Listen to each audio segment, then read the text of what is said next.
அடுப்புல வச்சுட்டு அண்ணா மட்டும் கறி விளக்கி அது கைப்பிடி என்னமோ ஆயிப்போச்சு. கைப்பிடி போன நீ போட்டாரு எனக்கு லைட்டா தான் சூடாயி போச்சு. போய் பாரு, தொட்டு பாரு. தொட்டு பார்க்கறதுங்களாமா இல்ல போய் எடுத்துங்களாமா? அது ஒட்டுது, தொட்டமுன்னா உருகி ஒட்டுது. எங்க எல்லாம் பண்ணி இப்படி பண்ணிட்டு இருக்கிறீங்களா?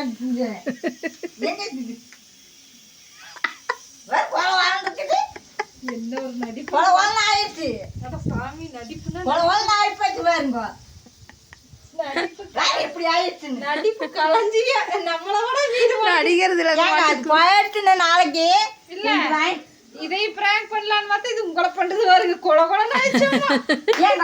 நாளைக்கு நீங்க தானே வந்து ஆக்கறீங்க வாங்கிட்டு சோறு நல்லா இருக்குமா? தெரியுதுங்களே. கொலகொலன்னு இருக்குது. என்ன பண்றது? கொலவாழ்ந்து அப்படியே தின்னுங்க ஒரு கொலவாழ்னு அதே கொலவாழ்னு இருக்குது. அப்புறம் சோறு அப்படித்தான் இருக்கு. ஏங்க இது கொலவாழ்னு இருந்தா அப்புறம் சோறு அப்படித்தான் கொலவாழ்ந்து வருது. கூப்பிட்டு வீடு கம்பெனி இருந்துக்கலாம். சிவாஜி சோறு அப்படித்தான் வரும், கொலவாழ்னு தான் வருங்க. பையன் தூக்கி கிளம்பிட்டீங்க. பரிசு வந்து காமெடி பண்ணுவாங்க. வாங்கி கொடுத்தீங்களோ அதை வந்து அப்படியே வச்சிருக்கிற அம்மாவை போட்டு சொல்லு. நீ போட்டுக்க. போடக்கூடாது. அப்புறம் போட்டுக்கலாம். அப்புறம் போடக்கூடாதாமா?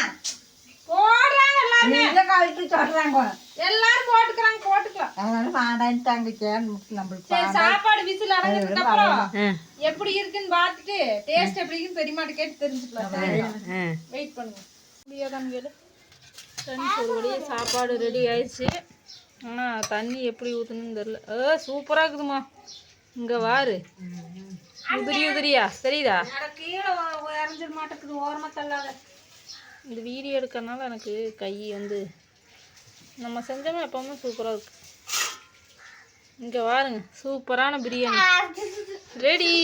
காளான்னு இன்னொன்று கலப்படம். Meal maker.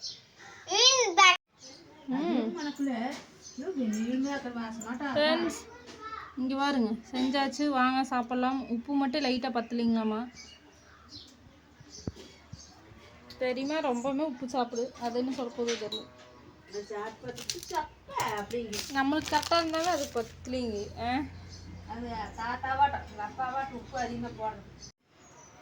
ஃப்ரெண்ட்ஸ் வாங்க சாப்பிட்லாம். நான் சாப்பிட்றக்கு ஆரம்பிச்சிட்டேன். உப்பு எனக்கு கரெக்டாக இருக்குதுங்க ஃப்ரெண்ட்ஸ். தயிரோடு வச்சு சாப்பிடும்போது கொஞ்சம் பத்தாமல் இருக்குது. சூடாகிடுச்சுன்னா அதுவும் கரெக்டாக போயிடும். உங்கள் வீட்டிலலாம் என்ன ஸ்பெஷல்னு சொல்லுங்கள். பெரியம்மா சாப்பிட்டதுக்கப்புறம் கேட்டு பார்ப்போம்.